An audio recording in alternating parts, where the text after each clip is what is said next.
pretty engaged in getting back to a pre or post COVID. So welcome. This presentation, this webinar, this time will be recorded. So if that is not acceptable to you, you can and turn off your camera, turn off your mute, and we'll also send this link out in about a few days. So thank you for coming. We have a few different guest speakers, so I'll go ahead and get started here with the agenda. The agenda is slightly different than what you see on the screen.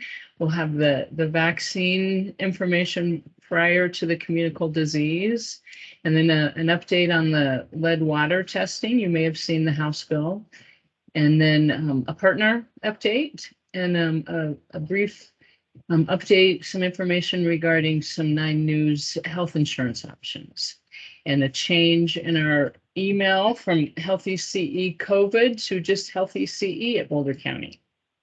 They both still work if you happen to accidentally use the Healthy CE COVID, but we really want to emphasize COVID as part of your multiple disease mitigation, communicable diseases, and situations that you monitor.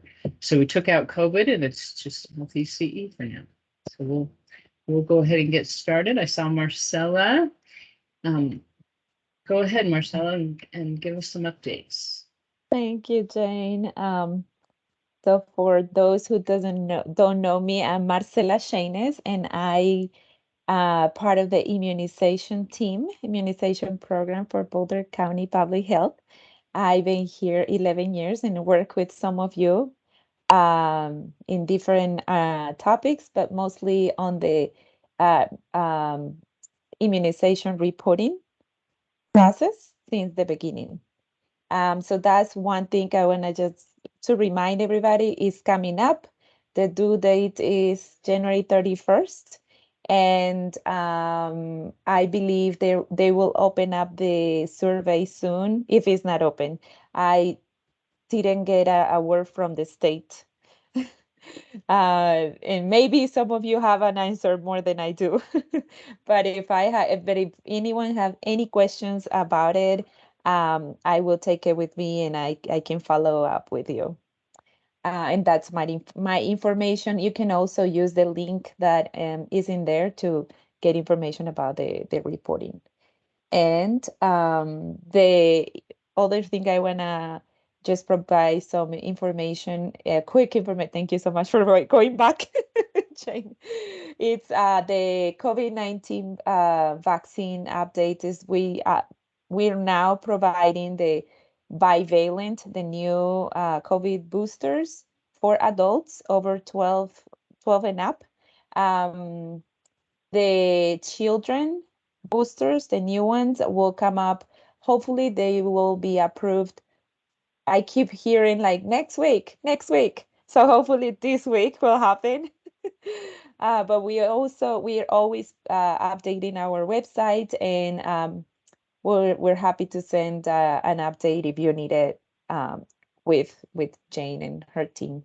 That is the boosters, and then also just a brief update on our routine immunization clinic. That we have 2 clinics during the week. One is on Mondays in Longmont, in our Longmont location, 1 to 6 p.m. We also have another one in Boulder on Wednesdays from 1 to 4. At this time, we are receiving walk-ins. So if someone is eligible, we receive Medicaid clients and kids with no insurance or underinsured. So if you think of someone who needs our services, please send them our way. We are also partnering with the Boulder Valley School District, and we're having an all-day clinic. So the Boulder Valley School District has a exclusion date in October.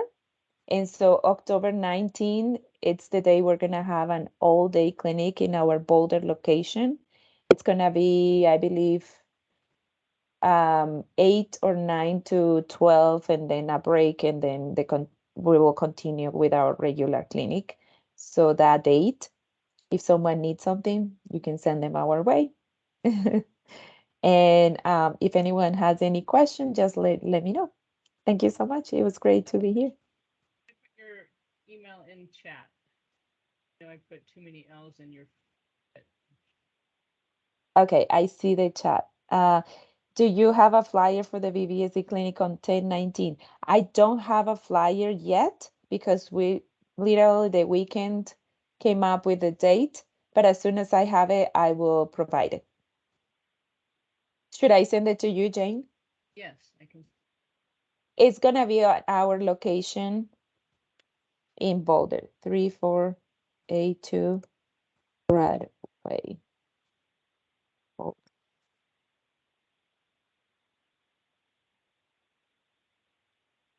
yeah. I'm sure it'll be on our website if you want to. I don't know if it will be there, Okay. but I definitely send you a flyer as soon as we have it. Thank you.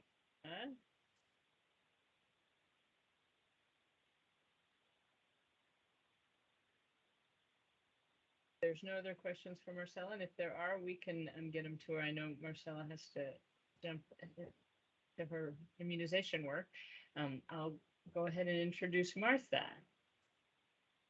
Martha Hintz has joined our group, our Child Health Promotion Group, to help with the Healthy CE email system and response. She's also been accompanying Kara Kaiser on inspections, and we're happy to have her as part of our group. Martha, I'll turn it over to you. Okay, thank you, Jane. And it was fun to see Marcella again. I was hired about a month ago, and I used to volunteer with Marcella in the immunization department. This is the first time I've seen her, so very fun. Good to see you, Martha. So I interned with Jane, so I'm happy to be working for Boulder County Public Health. I interned with Jane in our Child Health Promotion Department a few years ago while working on my master's degree in public health. And just a little background on me, I'm a mom with 2 daughters, live in Boulder, and I enjoy walking our dog Ludwig, cooking, and just biking with my husband. And I'm an epidemiologist and a registered dietitian. So like Jane said, my role here at Boulder County Public Health is just to be a bridge between child health promotion and our Boulder County epidemiology team to help prevent the spread of diseases that are really common in childcare facilities, as you all are aware of, hand, foot, mouth disease, RSV, just to name a few. So along those lines, I work with 2 teams, the Child Health Promotion team and the EPI team, and I'll ask these folks to turn on their cameras and give a quick wave as I introduce them. So from the Child Health Promotion team, I work with Jane and Kara and Kyla. And then from the EPI team, I work with Elena and Marilee. So thank you. And the 6 of us have worked together. Thank you, Elena. The 6 of us have worked together in the last few weeks to put together a handout called Who You Gonna Call or Email. And I think Jane sent that handout to you on Friday.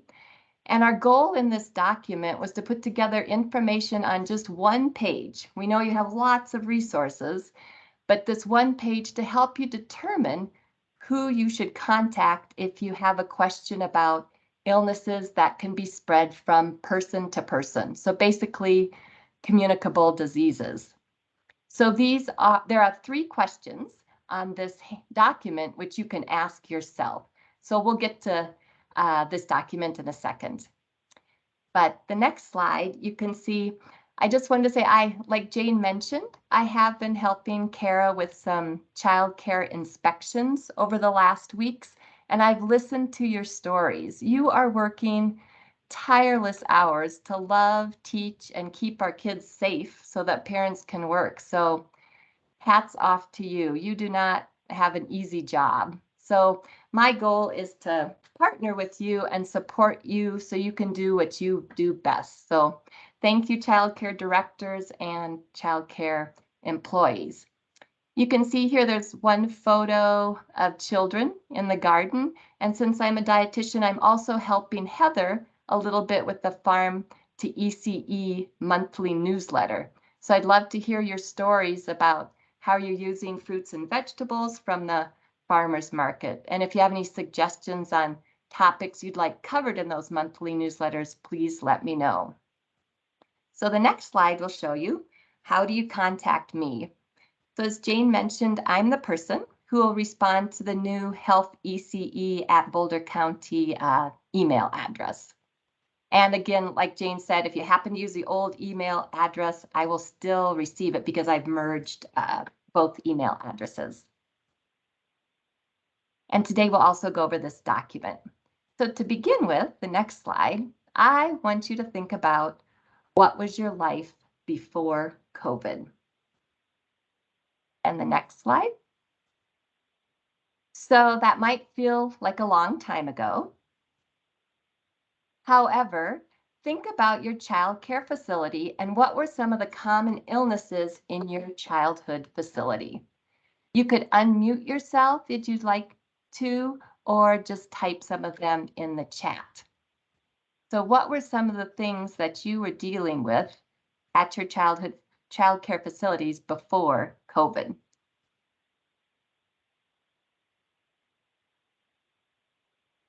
I can't see the chat.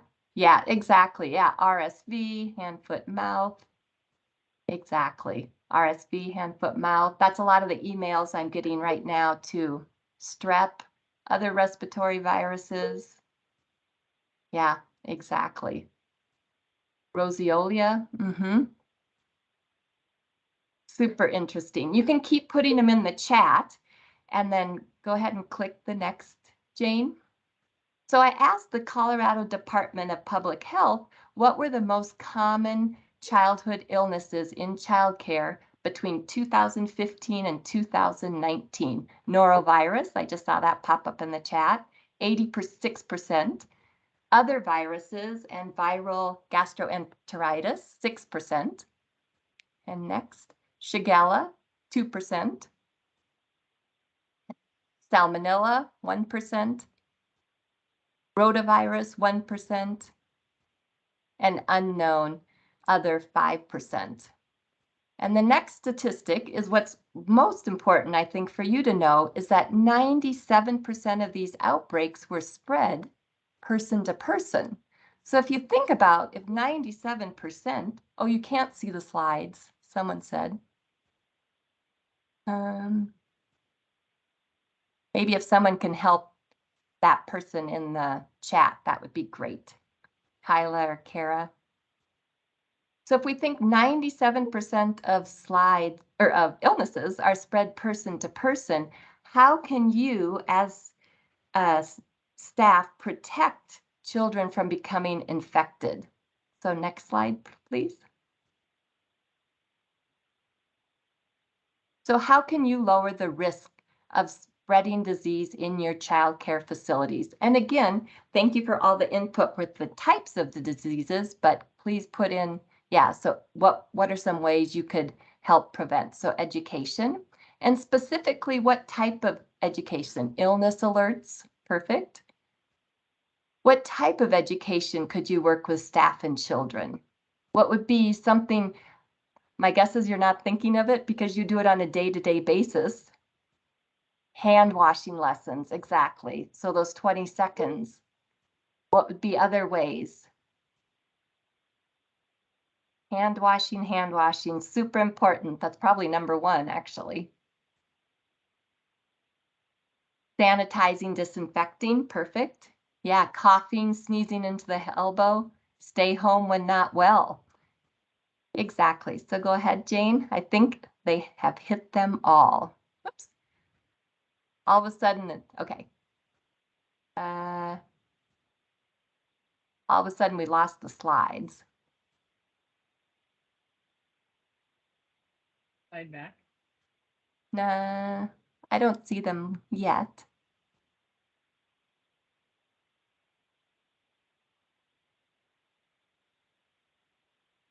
Jane, yeah, perfect. Yep, keep going. So covering coughs with your elbows, sanitation and disinfection.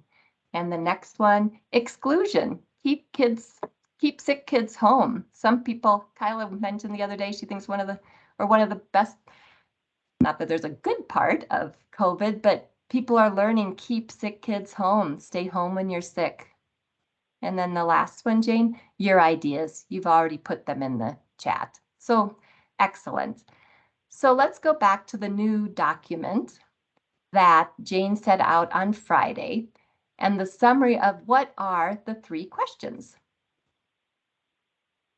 So is the illness on the communicable list and it is required to be reported immediately? And next, Jane. And are there multiple staff or children with similar symptoms than is typical for your facility? And the next question, is this a condition which falls outside of number 1 and number 2? So I'll go over each of these questions in more detail. So question number 1, is the illness on the communicable, reportable, and conditions list and required to be reported immediately or within 24 hours? So you're probably aware there is a communicable, reportable conditions list, which has about 90 different illnesses. For example, if someone in your child care facility has a confirmed case of diphtheria, then you're required to report it to us immediately. Next slide. So here, this is part of you can see there, diphtheria. I highlighted it. And then on the left-hand column, it says IMM. And if you go down bottom right, you'll see IMM is immediately or within 24 hours. And the reason that diseases or illnesses are on this list is because they're highly contagious and could be a health threat to our community. So you reporting it is like a dog barking at something in the night. You know, it's an alert. So it's a way to stop contagious diseases from spreading. And along those lines, my mom just turned 90. And when her brother was born, about 88 years ago, he actually died of diphtheria because that was at a time period when the vaccine was not available. And so I think you can understand why it's so important to report these diseases immediately. So what do? Who are you going to call or email? So if it's on this list, you contact the 24/7 Boulder County Public Health Communicable Disease Hotline, and the phone number is there. And if necessary, you'll leave a message on this secure private line, which includes your name, facility, contact information, and summary of your situation. And the on-call epidemiologist will return your call within an hour of receiving your call. Let's say it's something that's not immediately reportable. So it's on that list, but doesn't have IMM in the first column. Then you'll email the health ECE at bouldercounty.org with your name, facility, date of birth, and a confirmed diagnosis and other information that you think would help us. And then if a public health notice is warranted, Boulder County Public Health will provide the communication to distribute to the impacted staff or families. So that's question number 1. Question number 2 is ask yourself, are there multiple staff or children with similar symptoms than is typical for your facility? In this situation, it could be an outbreak. So as I've been going around with Kara doing inspections and talking to lots of directors, many of you have worked at your facilities for over 15 years. So you are the experts. So I want you to ask yourself, is this unusual for your facility? You know, some facilities have 20 kids, some facilities have 80 kids. So you have a feel for what is normal at your facility. So the question to ask yourself, are there more coughs than normal? Are you seeing more cases of diarrhea? And the way for you to know this is to look at your illness log. So by keeping an accurate illness log, you've probably all seen this before. When you may be using other forms that your particular facility requires, and that's fine as long as you have each of these columns in there. But since you are the experts at your facility, you can help us identify trends. So if you see the third column, so there's name, age, and then class or group. And in the third column, you can see, oh, you know what? I'm noticing in the infant room, there's a lot of coughs going on. Or maybe in the toddler room, there's a lot of diarrhea going on. So if you are noticing that, that would be a great time to alert us by sending us your illness log filled out to the health ECE at bouldercounty.org. And then the third one is this a condition which follows outside of number 1 and number 2? So this is where you all have wonderful resources, but this would be a way to prioritize your resources. So kind of dust off your resources. So first of all, call your child care health consultant. They should always be in the loop, and they should be your number 1 resource. And they also visit your facilities every month. So that would be a great time to show them the illness log as well. Second of all, you all have access to the Infectious Diseases in Childcare and School Settings Manual. And this, when I've taken this job, this has become my book that I have right beside me, or there's an online version of it. And this version, this manual, provides disinfection and sanitation guidelines and exclusion criteria for each specific illness. So next slide, please. So if you click on that link for the Infectious Diseases in Childcare and School Settings Manual, you will come to a huge document. If you want to search something quickly, just click on the CTRL button on your keyboard and the F for find. So you can quickly find information about a certain disease by pushing those 2 buttons at the same time, the Control F for find. So for this particular example, I wanted to learn more about RSV. And the 2 questions I often have asked when people email me in the Health ECE is, when should I report it to you? When am I required to report this? And the second question is exclusion. So this manual answers both of those questions. So you can see here I highlighted in yellow, public health reporting requirements. So you're required to report it to us. You can see there confirmed RSV outbreak if 2 or more positive cases of RSV among students or children with symptom onset occurring within a 1-week period. Everyone asks me, isn't there just a rule of thumb that I could use, 3 people in 2 weeks, 2 people in 1 week, but it's different for every single disease. So that's why we go and it's standardized. So that's why we use this Infectious Diseases in Childcare and School Settings Manual. And next slide.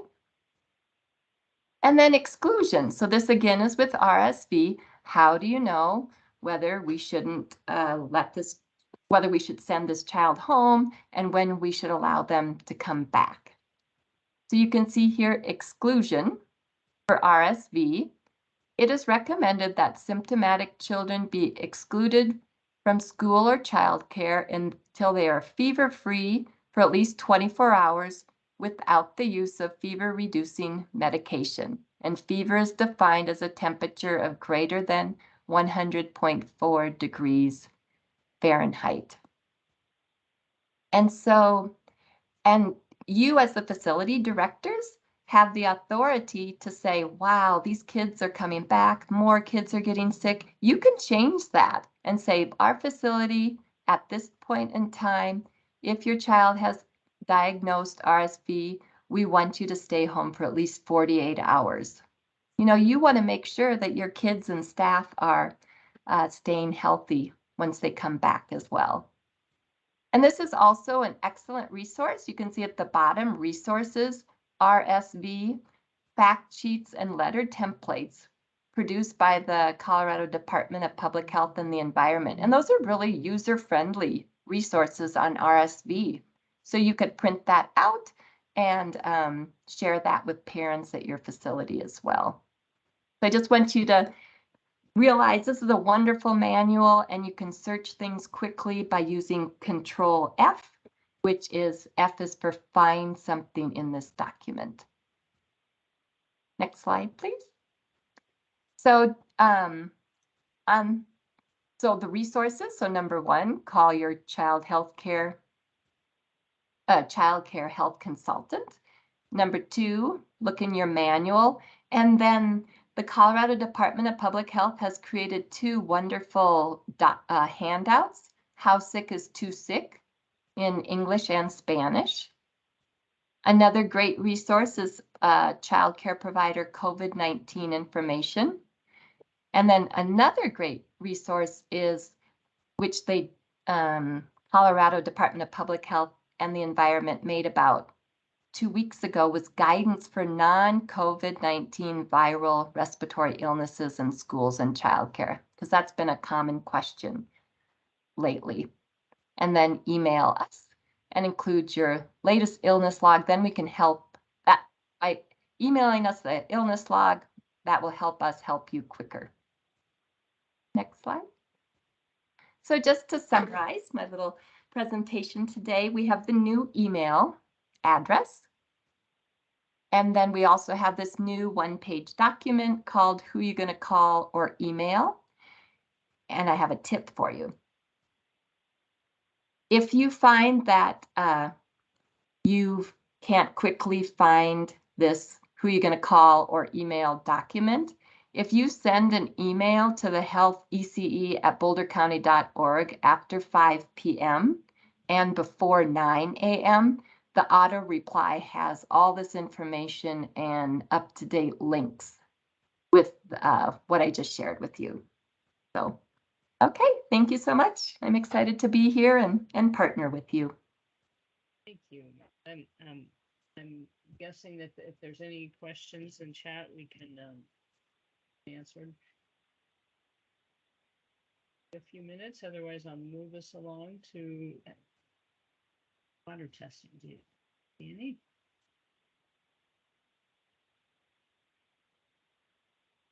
Or Kara's monitoring them. Maybe she can. Jane, yeah, I do have a question. It says it's hard to know what is normal for coughs. We only unmasked inside at the end of August, and now cough, cold seem to be a lot, but maybe not a lot given amount of exposure without masks.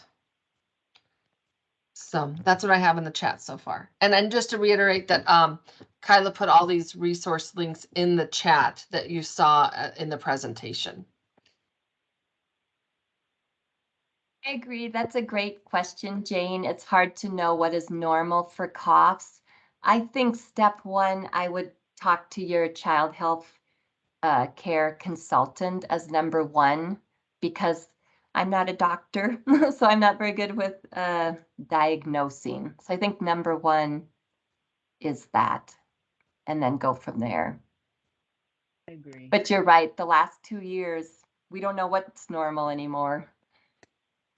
Yeah, and oftentimes each season has a little different level of normal. So that's a tough one, and maybe in those specific situations you could send an email and we could kind of help you brainstorm through that, and with the help of your nurse and yourself, what you have experienced. So yeah, I see that. We did get a question in email regarding avoiding, if it was still recommended to avoid large groups of people since the under 2-year-olds are not vaccinated. And I think, again, that's an individual decision, an individual preference. We don't have a public health order that dictates that kind of information anymore. So thank you, Martha. Great to have you. Thanks for going through these tools, which we've said a few times now, they're not new, but we wanted to make sure you know how to use them. If you haven't actually dived in, maybe you knew they were there, but you haven't actually dived in. So hopefully that gave you some motivation, some interest in looking closer. So I'll turn it over to Kara to talk about some of our new project. Thanks, Jane. So, the last few months we've talked about the lead drinking water testing requirements. So today I just wanted to talk about the 2 different programs that are taking place in Boulder County. One is the CDPHE's Test and Fix Water for Kids.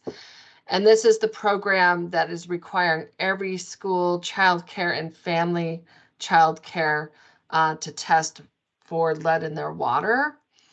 And then the EPA Win Grant, which is something that Boulder County is doing a little bit separately for the higher priority sites. So you can switch slides, Jane.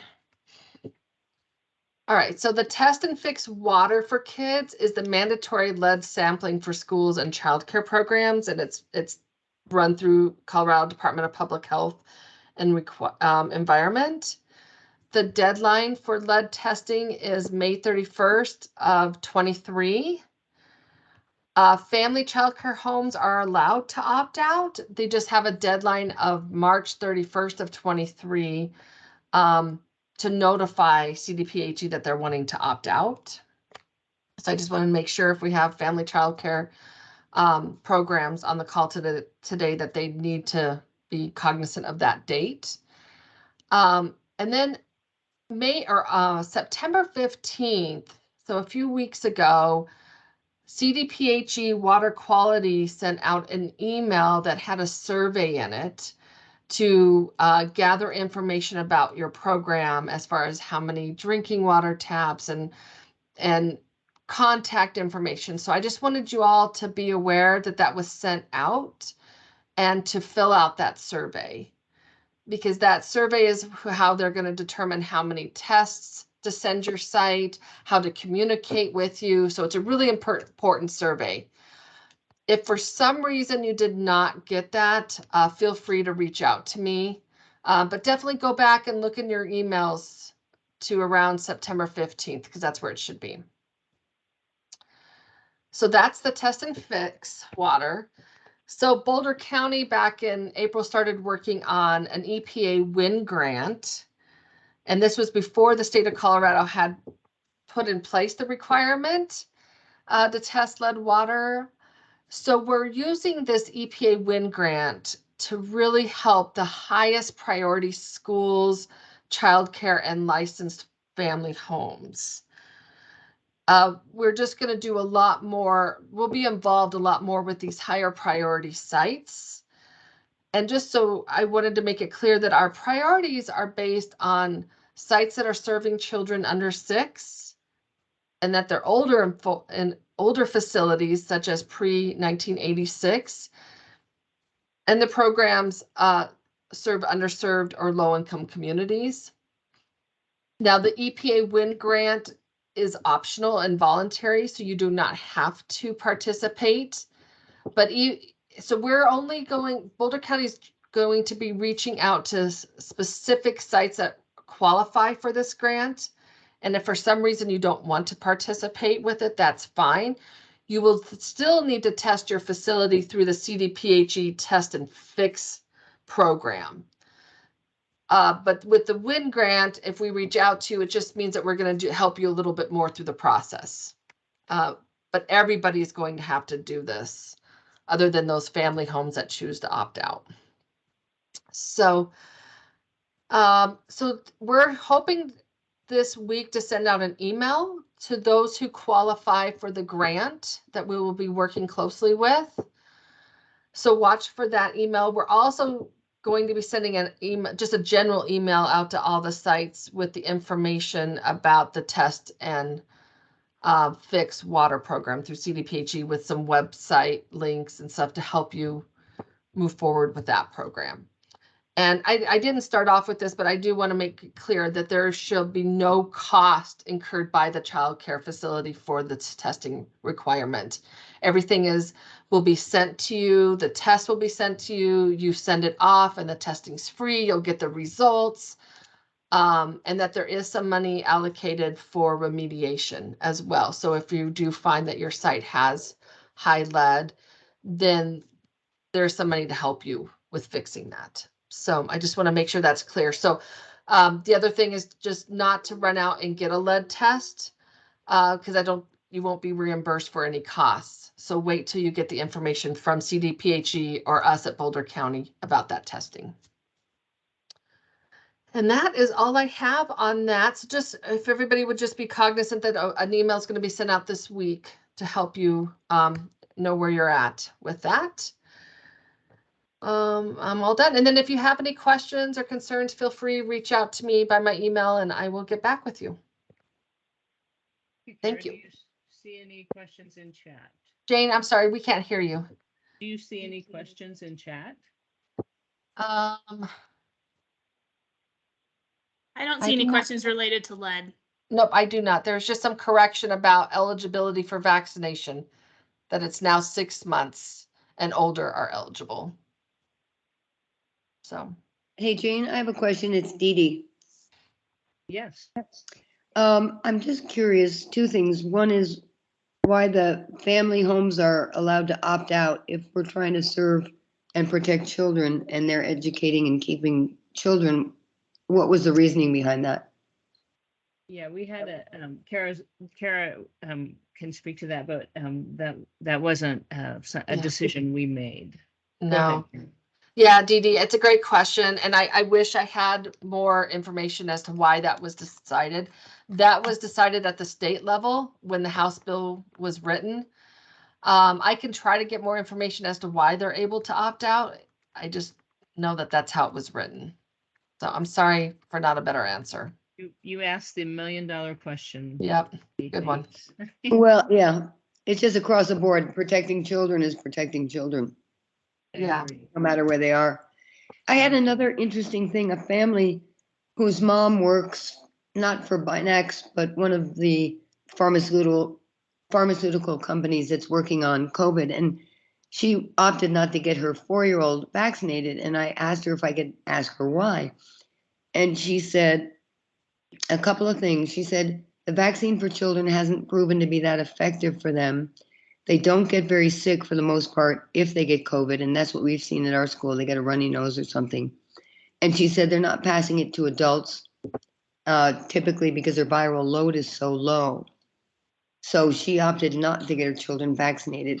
Does that sound reasonable, or are you thinking, whoa, no? Not sure if there's anyone on the call that would like to Yeah. address it.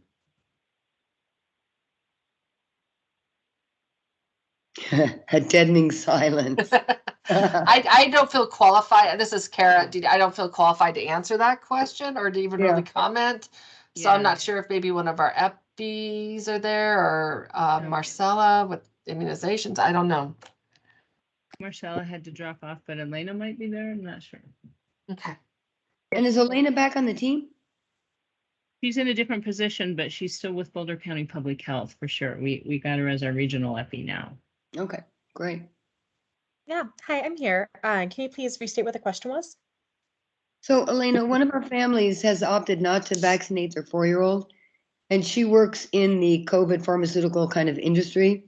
And I asked her why she was not vaccinating, and she said a couple of things. One, the vaccine hasn't proven to be that effective for young children. Two,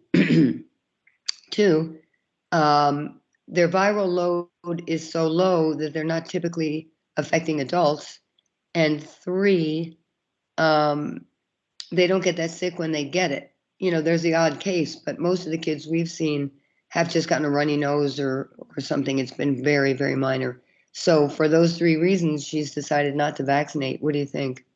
Absolutely. Well, speaking in general, not necessarily to that individual, the vaccines are approved for use and have been approved for use for ages 6 months and older since early in the summer. So we know they are safe, we know they're effective, and we continue to push the messaging from the CDC that they are strongly recommended for all individuals who are eligible. In terms of the severity, while in general, we do tend to see higher mortality rates among older adults than we do young children. Young children definitely are susceptible to severe outcomes with COVID. We've seen handfuls of children in Boulder County who have been hospitalized for various complications from COVID-19 over the last few years.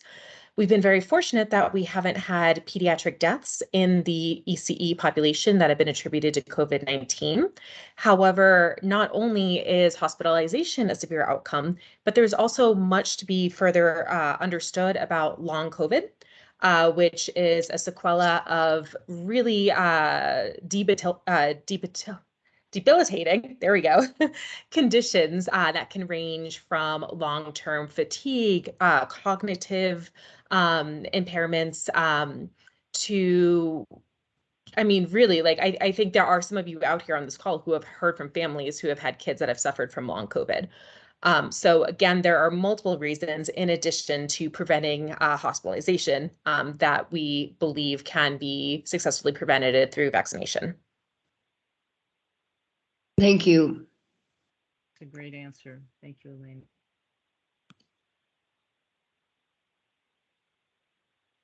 Leslie Levine, I know you're on the call and you wanted to give us an update on some options with their health fairs. Yes. Hi there. Can you hear me? Yeah. All Would you right. like So me to jump the screen and you? yes, so I would love to do a screen share. So I don't know if I just have to do request control. You should be able to share. See. You Oh, here should we go. share. There's a, yeah. All right, I'm getting there. Here we go. Okay. So I can't really see you all. But so hi, I'm Leslie Levine. I'm with an organization called 365 Health. I joined you all over the summer when we were a different organization called 9 Health 365. And we've gone through a couple of name changes lately. A lot of you would probably know us as 9 Health Fair. And so we are now about giving people access to preventive health and medical care 365 days a year. And so that's why there's been a couple of name changes. So today I'm here to share information with you all about our health fairs because there are 2 coming up, one in Boulder and one in Netherlands. So we want to make sure that you all, as childcare providers, know about this fabulous resource and that you can share it with your families. So could not be any better timing following up from Martha and all of the different diseases, unfortunately, that we see in childcare centers. And so you all know the importance of prevention and focusing on your health and making sure that you're addressing any of your risk factors for chronic disease or things that thinking about things that we can do to build up your immune system, since the germs are just all over the places where you are working. And so one of the great ways to do that is by attending one of our health fairs. And so we have been doing health fairs in Colorado for over 42 years now, and they really are a wonderful place where you or your family members can go to get blood screenings done and a variety of other health fair screenings. So we're just going to go ahead and somebody holler out if you don't see my screen moving around. So this is the main 365 page. You see here under health screenings, and you go down to health fairs. And this is how you bring up the page for 365 health fairs. When you scroll down just a little bit, you can click here and you can see our list of health fairs. And so what I'm actually going to do is show you the one that will take place at the Boulder Jewish Community Center on October 19th.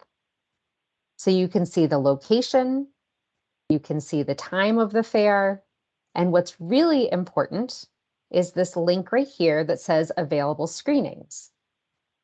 So hopefully you all can see. Are you seeing the page that says available screenings? Yes. Okay, Yes. wonderful. So what's really great is you can see the variety of blood screenings that are available. So we're a nonprofit organization, and so we want to make sure that anything that you do with us is either for free or for a very low cost. So this blood screening here that says blood chemistry screening for $45, it is very comprehensive. It includes 28 measures of health. So it gives you a really nice overall reading of what's going on with your heart health. Are you at risk of diabetes, your liver function, your kidney function? If you were to cobble together those 28 measures of health that's comprised in this screening, it would be about $500. If you went to your primary care provider's office, or you just went to like a Quest Diagnostics, who is our health screening partner, if you went there and tried to cobble together those 28 measures of health. So to say that this is a great deal for a very comprehensive blood screening is an understatement. So you can see some of the different screenings that are here. We will be offering flu shots. And there's kind of ask a medical question.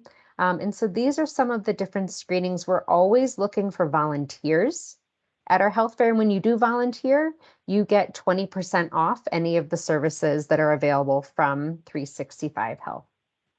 I'm going to back up and I'm going to go to the Netherlands Fair, if it will let me. Here we go. So that you can see we also have screenings for children at our health fair. So Jane, can you see the screen that says Netherlands? Yes. Wonderful. Okay. They're also looking for your contact information, Leslie, in chat when you get a chance. Okay. And that is on that slide that you've got. So as soon as I'm done with this, we'll go back there. So for Netherlands, I want to make sure that you see the available screenings, because as I scroll down, you'll see these ones here that are specifically for children. So again, our health fairs aren't just for adults, they're for children as well. And so it's really, thinking about the long days that you all are working. Sometimes it can be really hard to get to your primary care provider's office for a physical to check in with your health. So knowing that this is that one-stop shop where you can get all of these different health screenings done is really very, very useful. So you'll actually see on here, we have pap smears at this health fair. So we have women's health and men's health physicians and medical providers who volunteer at our fairs. So they really can be all encompassing with the different kinds of screenings that are available. Okay, so I am going to stop my screen share. So Jane, you can put that slide back up if you want.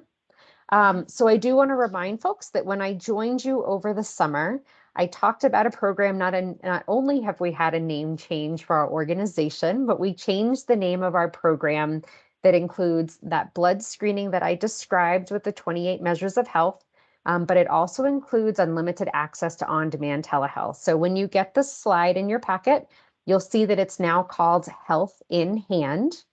And so this is great to sign up for prior to going to a health fair to make sure that you can take advantage of the $99 cost for adults and $80 for children, because you want to sign up to get your blood screening done at that health fair. So again, it's that blood screening, it's unlimited on-demand telehealth. So all of those questions that Martha was talking about, can I send my child to school? Am I too sick to go to work? What are some of the risk factors, or how serious is a cough if it's too serious to go to child care? Those are definitely great questions to ask the on-demand telehealth doctors. So thank you, Martha, for queuing that one up so well. But you do need to sign up for Health in Hand prior to getting to that health fair. I will pause. I have my colleague Alex Andrews on with us as well, and she oversees all of our in-person programming, the health fairs, as well as vaccine clinics that we offer with both the COVID and the flu vaccines for adults and both our very young children. So Alex, is there anything you want to add? I think you covered things beautifully. Can you hear me okay? Just to make sure. Okay, Yes. Yes, we wonderful. can. Wonderful. So like Leslie said, I'm Alex Andrews. I've been with the organization for almost 7 years now and have loved to see the transitions that we've gone through and made it through the pandemic. That was kind of a scary thing for all of us, especially for being a nonprofit, but we are here and back and really excited to be offering health fairs again. If you've been to a health fair before, it doesn't look that much drastically different than what it was in the past. Some price changes just because that's what happens. Inflation is the thing. But we're really lucky now to have some amazing partnerships with different grant opportunities, businesses that want to offer this health in hand to different folks. So we're excited to be able to meld together digital health services with our in-person services that we've been known for. So if you've been to a health fair before, there's a lot of things that are the same. That childcare or the child screening piece is new for quite a few. So our spring fairs were routinely more focused on adults, but we had a fall fair season that's always been focused on the whole family. So if you've never been to a family fair before, definitely make it to that Netherland Health Fair. It's really cool to be able to serve the whole family at one time. Thanks for adding all that in, Alex. Sure. Are there any questions for folks either about our health fairs or the little blip of information that we've shared about Health in Hand?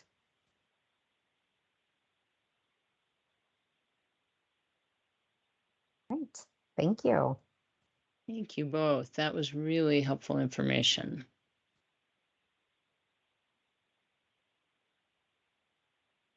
And I think, well, I'm sure that Jody from CCAP is not able to attend today. She had, they had some sort of some paperwork that became more than they could handle at the moment, some internet issues. But she did want me to pass along that the rate changes for school-age children is not going to decrease as she might have expected. And in fact, some of the bands of ages that you care for might even get some increases in your CCAP reimbursement. So more to come on that. She said October 19th, rate information will go out to all child care providers. And I think you have her contact information if you need her. And Amy Carlo, are you available for the Early Childhood Council? Yes, I'm right here. Thank you. Hi. So we've had a few directors reach out asking about when our next ECT clinic is happening. So I'm happy to share that we are planning an ECT clinic for the month of November, actually starting November 7th. On Monday evenings, and it will be one Saturday. We're going to include the Flip It training in that. And for those of you that don't know, the ECT clinic is an intensive training and support clinic for caregivers working towards their early childhood teacher qualifications. So we hope to support you as you're hiring, if you're hiring new people in this training to help get them some more knowledge and experience in some different topics like child care licensing. We do some health and safety and the Flip It training and a few different things in this and it's 14 hours of professional development. So that's coming up. And then our next EQIT course will be in January on Tuesday evenings and alternating Saturdays. Registration for those cohorts will open, I think, on November 2nd. And we'll have all this information out in the training, in our next training calendar that will go out in the end of the month. That's all. Thank you, Amy. I think Shannon Ridge was going to make had a couple of. Yeah, thank you, Shannon. Absolutely. Thank you all. Just a quick reminder, on the 9th of September, an email went out regarding an income tax credit for early childhood educators. Very exciting. Of course, what is involved is making sure that you have an active ECPC or early childhood professional credential. So if I may, I'm going to request control really quickly just to show you on our website where there is a little bit more information. Let's see here. I can. There's a share button at the top. There you go. Thank you. Absolutely. So on our website, you can use the site search bar to type in the word tax, and there you'll pull up this article. And this has all the information that I know that's available for you to look into this. And so making sure that you and your staff have this information that you can get into the PDIS system and submit for that credential if you haven't already.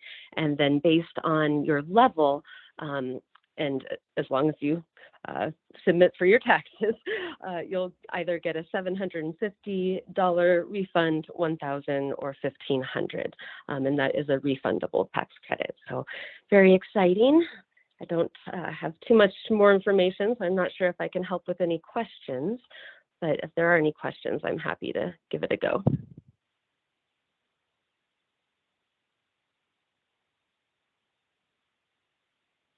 That's really exciting to have that tax credit. So I didn't notice any questions in chat. Kara or Kyla, is there any for any of our partners?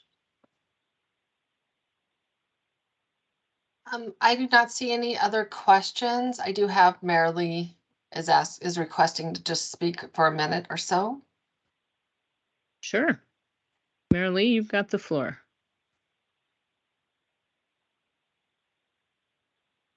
Oh, you're muted.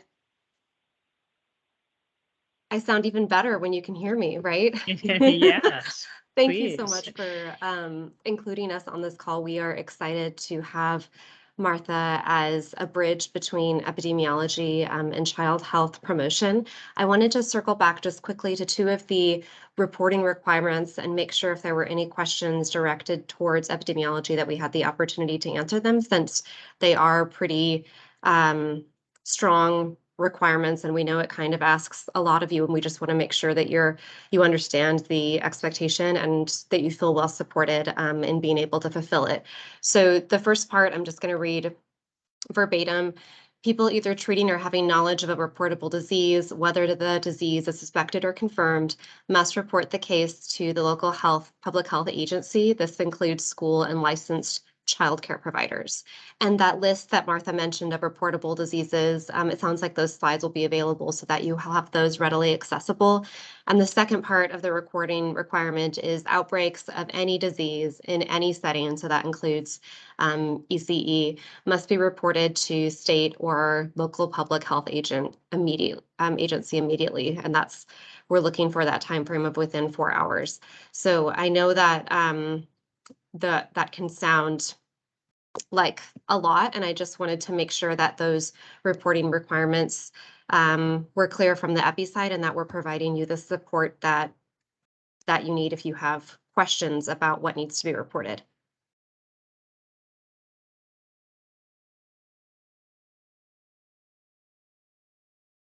I assume there's none. Oh, sorry, go ahead. No questions. I was assuming there's the common question is how many are an outbreak?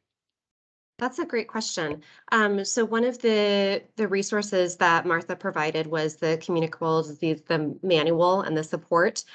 You can always reach out to us if you have more than one case of something, and we will be there to provide guidance. But you're welcome to also check that, because it does typically state the threshold that you have to pass, and it varies by disease. So sometimes it's 2, sometimes it's 5, and it usually is somewhere in that increment, but we would be happy to hear from you anytime that you have more than one person experiencing similar symptoms. Does that answer the question okay? Yes, and usually yes, within you don't what, need to memorize 2 weeks? the threshold, just anything more than one. It's typically a 2-week period, but that can fluctuate a little bit as well. So thank you, Jane, for adding that caveat. Yeah, That's yeah. important. Not just 2, like you have one in January and one in June. So I apologize, I didn't add that. And different households, often there's siblings or. And we don't expect you to memorize all of that. So just err on the side of contacting Martha. She's that connection between the two of us, and we'll make sure that you get the answers that you need. Oh, thank you for clarifying that, Marielle. It is really putting the kind of our what we used to do back in place. So COVID is part of all of the other things that you manage, and all of that information will be on the auto reply if you do email healthyce@bouldercounty.org outside of the 9 to 5 hours. So in case you forget, I did attach the PDF with the reminders for this meeting as well, and I'll send it out again, so you'll have it in plenty of places. I know we're right at 1 o'clock. I'm not sure if there's any other questions in chat. I wanted to just reiterate that we are holding this quarterly. We are no longer holding it monthly, and our next meeting will be January 9th from noon to 1. But we are completely available. We still have Healthy CE, and you've heard from a lot of people who have resources and willing and able to help you manage the health of your programs. So I know some of you probably have to drop off, but if there are questions, you can unmute, put them in chat, and as if people are still here, we can answer those.